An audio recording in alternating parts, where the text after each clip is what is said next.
పాపము, అశాంతి, భయం, దిగులు, శ్రమ, వేదన, దొంగతనం, వ్యభిచారం, వ్యాధి, హత్యలు, త్రాగుడు, ఉగ్రవాదం, భయంకర సంఘటనలు, మరణం, నరకం.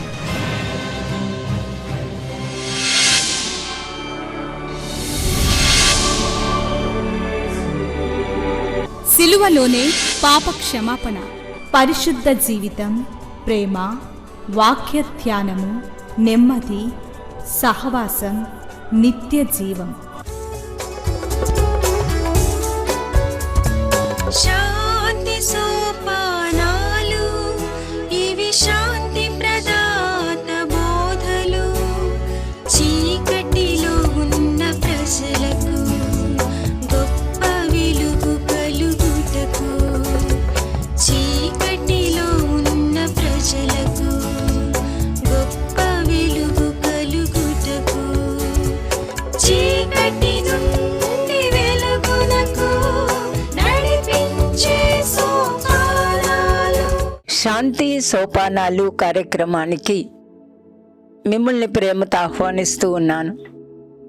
ఈ కార్యక్రమాలు మన వ్యక్తిగతమైన ఆత్మీయమైన జీవితానికి మేలు చేయాలని, మనం ఎక్కడున్నామో, ఏ పరిస్థితిలో ఉన్నామో, ఎలాంటి భక్తి చేస్తూ ఉన్నామో, ఇవన్నీ కూడా మన జీవితాల్లో మేల్కొల్పేవిగా ఉండాలి అని కోరి ప్రార్థిస్తూ ఈ కార్యక్రమాలు ఎంతో వేదనతో మేము ముందుకు తీసుకుని వస్తూ ఉన్నాను. క్రైస్తవులు చాలామంది తాము తప్పిపోయామని గుర్తించరు. చాలాసార్లు అవలీలుగా మనం చాలా సునాయాసంగా తప్పిపోయిన కుమారుడు కథ చెప్తా ఉంటాం, లేక చిన్న కుమారుడు తప్పిపోయాడు అని అనేస్తాం.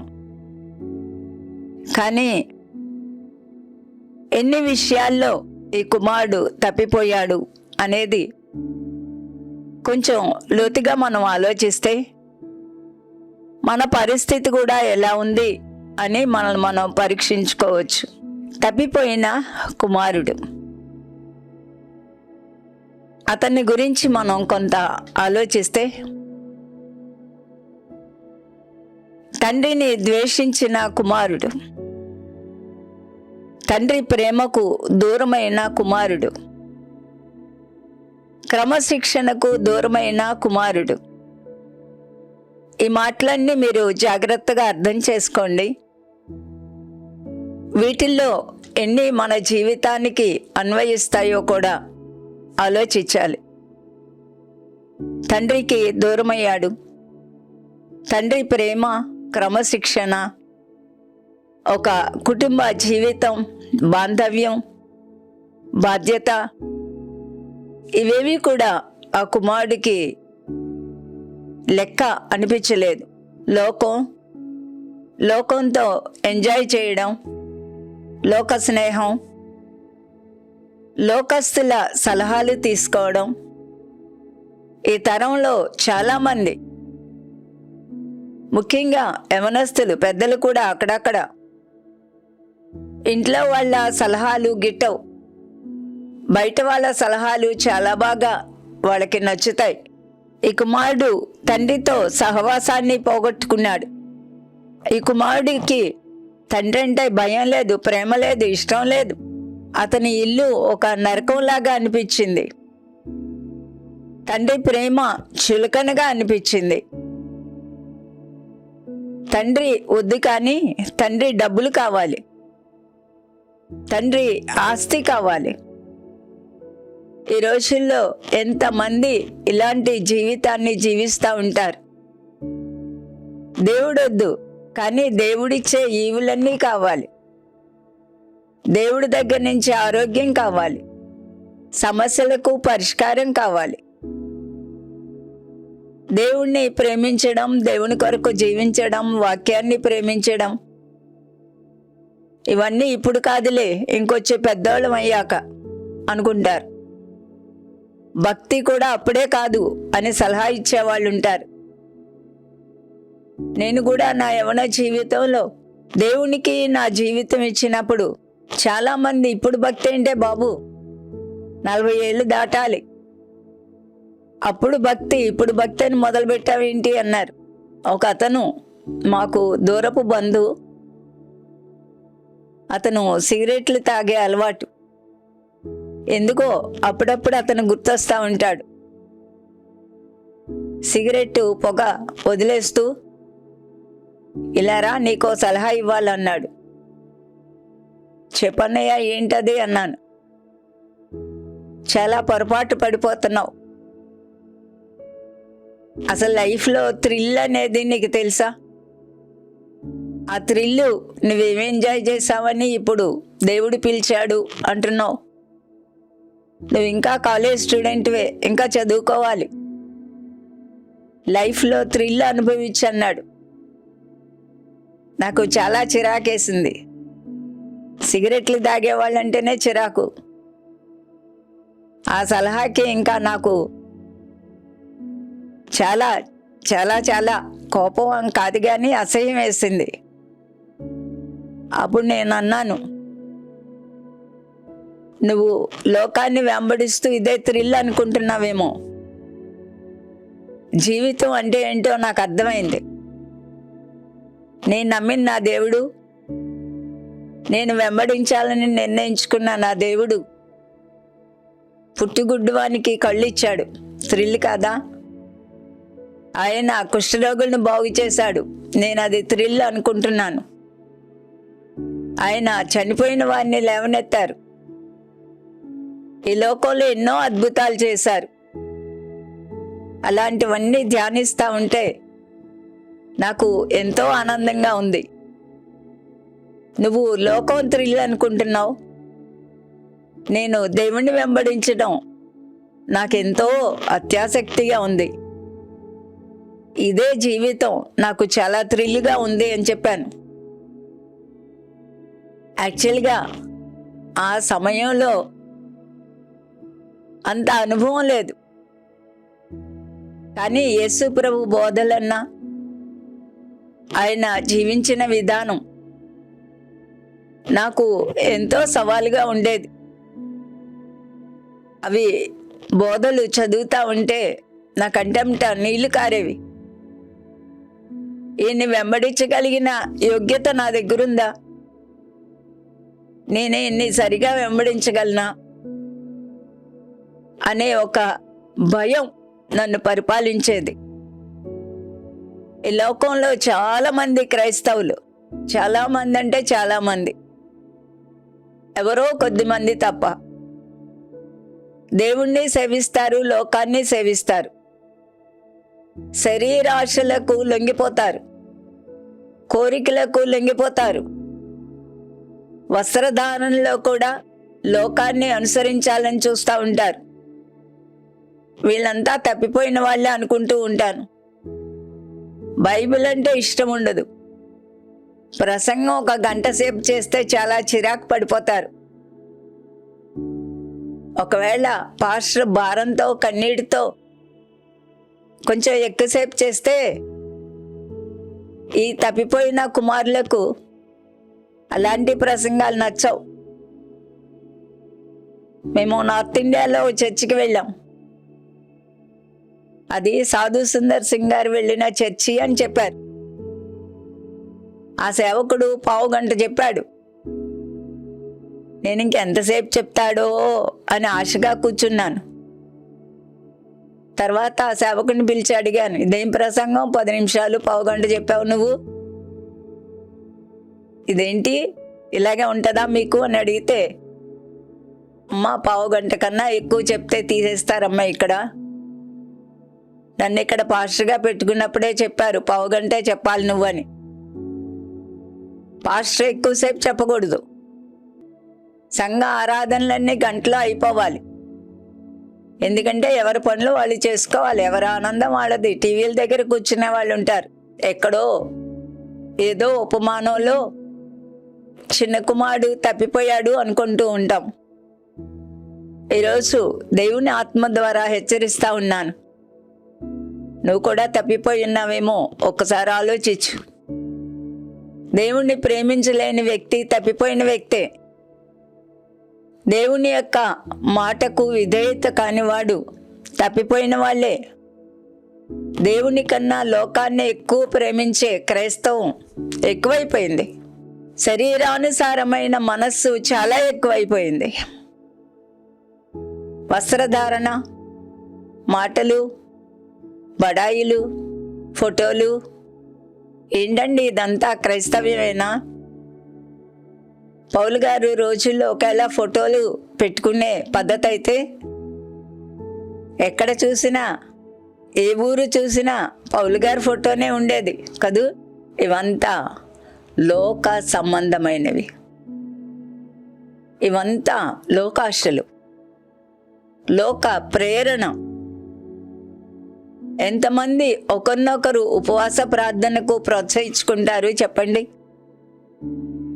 ఎంతమంది ఒకరినొకరు ప్రార్థన కొరకు 1 గంట ప్రోత్సహించుకుంటారు చెప్పండి? ఎన్ని సంఘాల్లో ప్రార్థనకు ప్రాముఖ్యత ఉందో చెప్పండి? నేను చాలా చాలా సంఘాలు తిరిగాను. ఇంచుమించు ఆంధ్రప్రదేశ్ అంతా దేవుడు తీసుకెళ్ళారు. రకరకాల సంఘాలు, పద్ధతులు, వాళ్ళ ధోరణి చాలా సైలెంట్గా కనిపెట్టాను.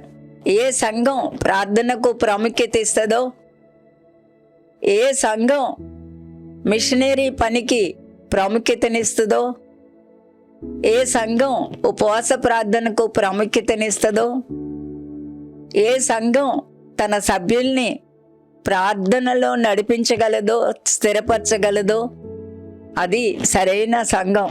ఆదాము అవ్వలు ఎక్కడి నుండి తప్పిపోయారు? బైబిల్లో ప్రారంభంలోనే మానవుడు దేవుని నుండి తప్పిపోయాడు. దేవుని మాటను నిర్లక్ష్యం చేశాడు, దేవుని మీద తిరగబడ్డాడు. మనిషి దేవుని ఆస్తి మనం అనుభవిస్తున్నాం తెలుసా? ఈ ఆయుష్, ఆరోగ్యం ఎవరిదనుకుంటున్నారు? మనం అనుభవించే సూర్యుడు ఎవరు సృష్టించారు? మనం తినే తిండి, పీల్చే గాలి ఎవరిది? ఇదంతా దేవుని ఆస్తి కాదా? దేవుని ఆస్తిని అనుభవిస్తూ దేవుని మీద తిరగబడుతూ ఉన్న ఈ మానవ జాతి ఎక్కడికి వెళ్తుంది? మానవులందరితో పాటు క్రైస్తవులు కూడా అదే కోవలో ఉన్నారేమో. జాగ్రత్తగా ఆలోచించండి. ఆది మానవుడే తప్పిపోయాడు. ఆది మానవుడు దేవుని ప్రేమ నుండి బయటకు వచ్చాడు, దేవుని సహవాసం నుండి బయటకు వచ్చాడు. ఆది మానవునికి దేవుని ఆజ్ఞ చెయ్యడం ఇష్టం లేకపోయింది. హవ్వ పండు తిన్నదనుకోండి, ఎందుకు తిన్నావు అని గద్దించగలిగాడా? సాయంత్రం దేవుడు వచ్చాక ఆయనకి చెప్దాం, ఆగు, తినేసింది, ఇప్పుడు ఏం జరుగుతుంది తండ్రి? తండ్రి అనే మాట ఆ రోజులో లేకపోయినా తినేసింది దైవమా అని అడుగుదామన్న జ్ఞానం లేకపోయింది కదూ. దుష్టుడైన సాతాను అలాగే ముసుగు వేస్తాడు. చేసిన తప్పుడు పనుల్ని సమర్థించుకుంటూ ఉంటారు. ఇది నన్ను ఎక్కడికి నడిపిస్తుంది అని మనిషి ఆలోచించడు. ఈ రోజుల్లో క్రైస్తవులు ఎంతమంది మాదిరిగా ఉన్నారు, ఎంతమంది తప్పిపోయారు మీరే ఆలోచించండి. ఆది మానవుడు తప్పిపోయాడు. దేవుని ప్రేమ నుండి, దేవుని క్రమశిక్షణ నుండి దేవుడిచ్చిన ఒక చిన్న ఆజ్ఞ, అన్ని పండ్లు తినండి, ఇది ఒక్కటే తినొద్దన్నారు. ఎన్ని పండ్లు ఉన్నాయో ఆ ఏదైనా తోటలో మనకి తెలీదు. ఒకటే కదూ తినొద్దన్నారు. దేవుడు 6 రోజులు ఆనందించు, 7వ రోజు నా సన్నిధికి రాని పిలిచారు. 7వ రోజు కూడా దేవుని సన్నిధికి వెళ్ళడం చాలా మందికి బద్ధకం. ఏదో ఒక సాకు చూసుకొని మానేస్తారు. కాబట్టి ఎవరో చిన్న కొడుకు తప్పిపోయాడు అనుకోకండి. చాలా భారంతో చెప్తా ఉన్నాను. చాలా రోజులుగా, సంవత్సరాలుగా తప్పిపోయింది చిన్న కొడుకే కాదు, ప్రతి క్రైస్తవుడు తప్పిపోతున్నాడు. ఈ భూమి మీద పుట్టిన ప్రతి మానవుడు తప్పిపోయే పుడతా ఉన్నాడు. రోమాపత్రిక 3వ అధ్యాయం 23వ వచనంలో ఏ భేదమునూ లేదు, అందరూ పాపము చేసి దేవుడు అనుగ్రహించు మహిమను పొందలేక పోవుచున్నారు. అందరూ, ఈ భూమి మీద పుట్టిన ప్రతి మానవుడు. పాపము చెయ్యని వాడెవడు?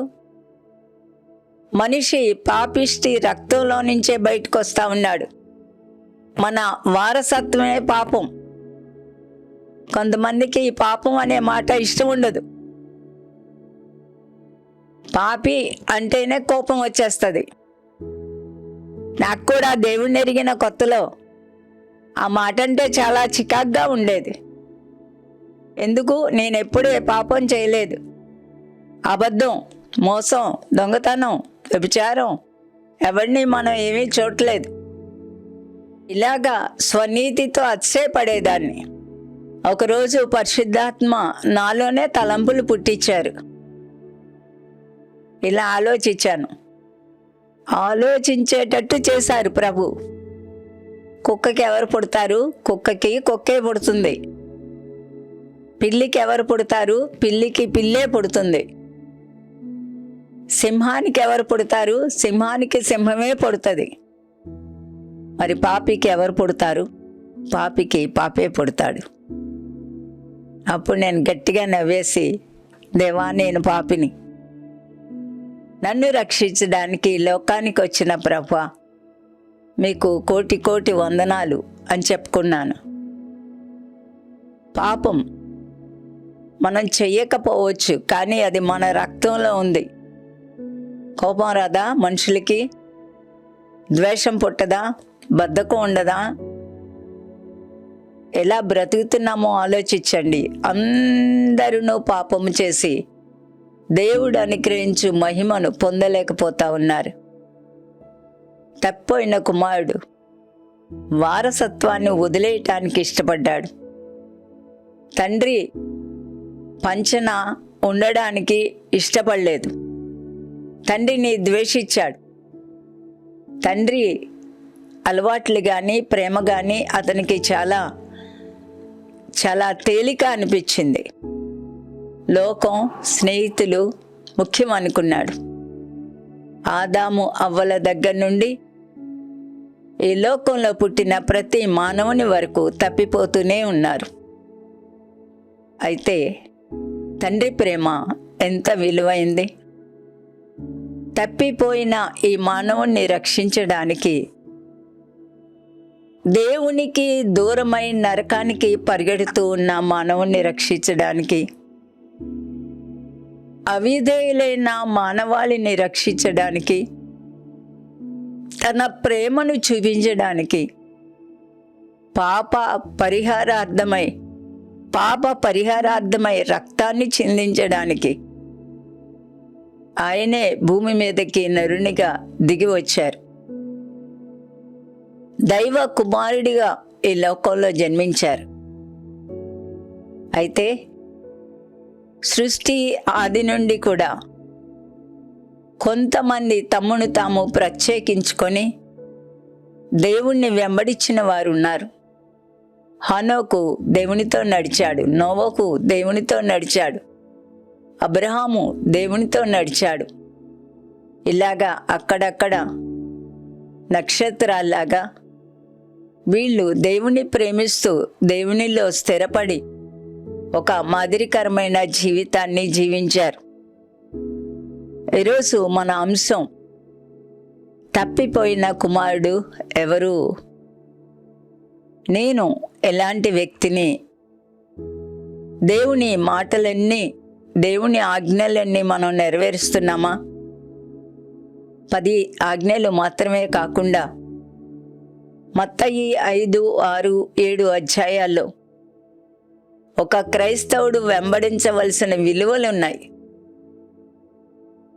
శత్రువుని ప్రేమించడం, శత్రువుని దీవించడం, మాట అవునంటే అవును, కాదంటే కాదు, వ్యభిచారానికి దూరంగా ఉండడం, మన కన్నులు మన అదుపులో పెట్టుకోవడం, ఈ తరం ఎంత దుష్ట తరము అంటే అక్రమ సంబంధాలు ఎక్కువైపోయాయి. ఇష్టానుసారంగా బ్రతకడం ఎక్కువైపోయింది. విచ్చలవిడిగా బ్రతకడం ఎక్కువైపోయింది. క్రూరత్వం ఎక్కువైపోయింది. ఎంత కూడా తప్పిపోయిన కుమారుని చేష్టలు కావా? ఇప్పుడు మనం ఆలోచిద్దాం. చిన్న కుమారుడు బయటికి వెళ్ళిపోయి తప్పిపోయాడు. ఈ తప్పిపోయిన కుమారునికి తండ్రి ఎప్పుడు గుర్తొచ్చాడు? అతని స్నేహితులందరూ విడిచి వెళ్ళిపోయాక, దగ్గరున్న డబ్బు అయిపోయాక, అప్పుడు తండ్రి ప్రేమ గుర్తొచ్చింది. చాలామందికి దేవుడు ఎప్పుడు గుర్తొస్తారో తెలుసా? ఏదైనా భయంకరమైన సమస్య వచ్చినప్పుడు, కష్టం, అనారోగ్యం, ఏదో ఇబ్బంది, ఇక ప్రాణాంతకమైన పరిస్థితులు వచ్చినప్పుడు చాలామంది దేవుడా దేవుడా అంటారు. నిజమైన దేవుడు ఎక్కడా అని వెతికే వాళ్ళు లేకపోలేదు. కొంతమంది అలా వెతుక్కొని దేవుడు సహాయం చేశాక మళ్ళీ వెనక్కి ఆ నీచమైన పాపిష్టి బతుకులోనికి వెళ్ళేవాళ్ళు కూడా ఉన్నారు సుమా.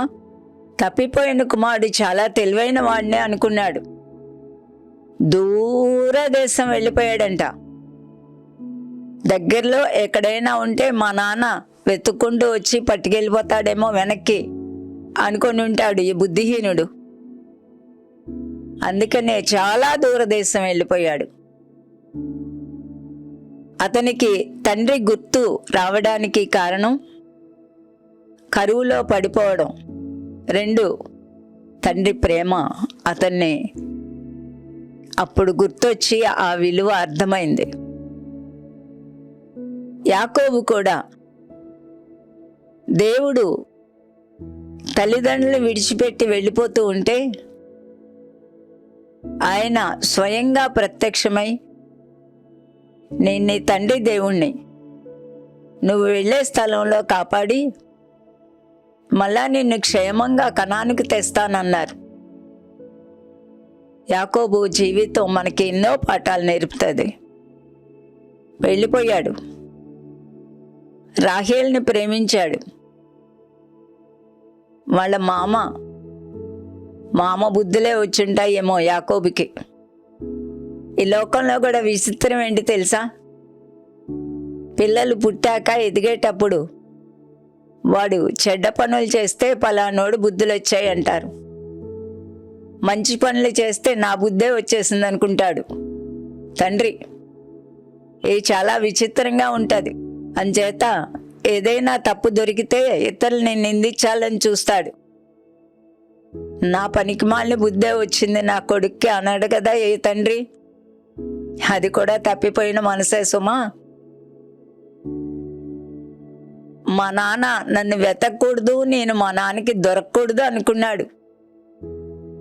వెళ్ళిపోయాడు. అతన్ని ఆకర్షించింది ఏంటి? తండ్రి ప్రేమ. 2, తండ్రి దగ్గర ఉన్న సమృద్ధి. 3, కనీసం అక్కడే ఒక సేవకునిలాగానైనా బ్రతకాలి, ఆయన దగ్గర ఉన్న వాళ్ళంతా సమృద్ధిగా ఉన్నారు అనుకున్నాడు. తిండి లేదు, ఇలా నడిచొచ్చాడో పాపం అనిపిస్తుంది. బైబిల్ మనం చదివేటప్పుడు ఊహించుకుంటూ చదవాలి. చాలా దూరం వెళ్ళిపోయిన వాడు ఇప్పుడు చాలా దూరం నడిచొస్తున్నాడు. మన జీవితాల్లో కూడా ఈ నా మాటలు వినే మీరు ఎంత దూరం వెళ్ళిపోయావు దేవుని దగ్గర నుంచి ఒక్కసారి ఆలోచించు. ప్రార్థనలో పడిపోయామా? సహవాసంలో పడిపోయామా? ఆలోచనలో దూరం అయిపోయామా? భ్రష్టత్వంలో ఇరుక్కుపోయామా? వద్దు వద్దు వద్దు అనుకున్న అదే పాపం మరలా చేస్తున్నామా? ఎక్కడ తప్పిపోయామో ఆలోచించిన వాళ్ళు ధన్యులు. ఒకవేళ బాగానే ఉన్నాం అనుకున్న వాళ్ళు ఇంకా ఏమేమి చెయ్యాలో అది కూడా మనం ఆలోచించాలి. ఒకసారి ఎక్కడో మీటింగ్లకి వెళ్ళొచ్చి చాలా ఆనందంగా కూర్చున్నాను. ఇప్పుడు కాదు, ఒక 30 సంవత్సరాల పైన అయి ఉండొచ్చు. నేనేంటి మీటింగ్లకి వెళ్ళటం ఏంటి, నేనేంటి వాక్యం చెప్పడం ఏంటి, ఆ మైక్ ఏంటి, ఆ హంగామా ఏంటి, కూర్చొని ఇవన్నీ ఆలోచిస్తున్నాను, ఆనందిస్తున్నాను. ఒక విధంగా దేవుడు నాకు ఇచ్చిన పిలుపు కొరకు, వాడుకుంటున్న విధానం కొరకు అత్యానందంలో ఉన్నాను. అప్పుడు పరిశుద్ధాత్మ ఒక చిన్న మాట వినిపించారు. నిన్ను ఒకరోజు నువ్వేం చేశావో నా కొరకు అడగను, నా కొరకు ఏది చెయ్యలేదో అది అడుగుతానన్నారు. అందుకని ఈ మాటలు వినే ప్రియమైన వారులారా, నువ్వేం చేస్తున్నావో దాని గురించి ఆనందించకు, దేవుని స్తుతించు. ఇంకా ఏం చెయ్యాలని దేవుడు నీ దగ్గర ఆయన ఎదురు చూస్తున్నారో వాటిని కనుగొని అవి కూడా చెయ్యండి. మన దేశం యొక్క రక్షణ మన మీద ఉంది. మన దేశంలో ఎందరో చిత్రహింసల్లో ఉన్నారు, మరెందరో ఎన్నో దెబ్బలు తింటున్నారు, హింసించబడుతున్నారు. మనకి బాధ్యత లేదా? ప్రార్థన చేయవలసిన బాధ్యత మన మీద ఉంది. మిషనరీ పరిచర్య కొరకు వెళ్ళిపోయిన యవనస్తులు ఎంతోమంది ఉన్నారు. వారి యొక్క బాధ్యత, వారి క్షేమం మన భుజాల మీద ఉంది. ప్రార్థించాల్సిన బాధ్యత ఉంది. మిషనరీ పనిలో పాలు పుచ్చుకోవాల్సిన బాధ్యత కూడా ఉంది. ఏవేవో చేస్తున్నామని సంతోషించకండి. ఇంకా నువ్వు, నేను, దేవుడు ఏం చేయాలని చూస్తున్నారో వాటి మీద మన మనసు పెట్టుకుందాం. కాబట్టి ఈ మాటలు వినే మీరందరూ కూడా ఎక్కడ ఏ విషయానికి తప్పిపోతూ ఉన్నామో ఆలోచించుకొని ఆ విషయంలో ఒక జయ జీవితాన్ని ఇమ్మని దేవుణ్ణి అడుగుదాం.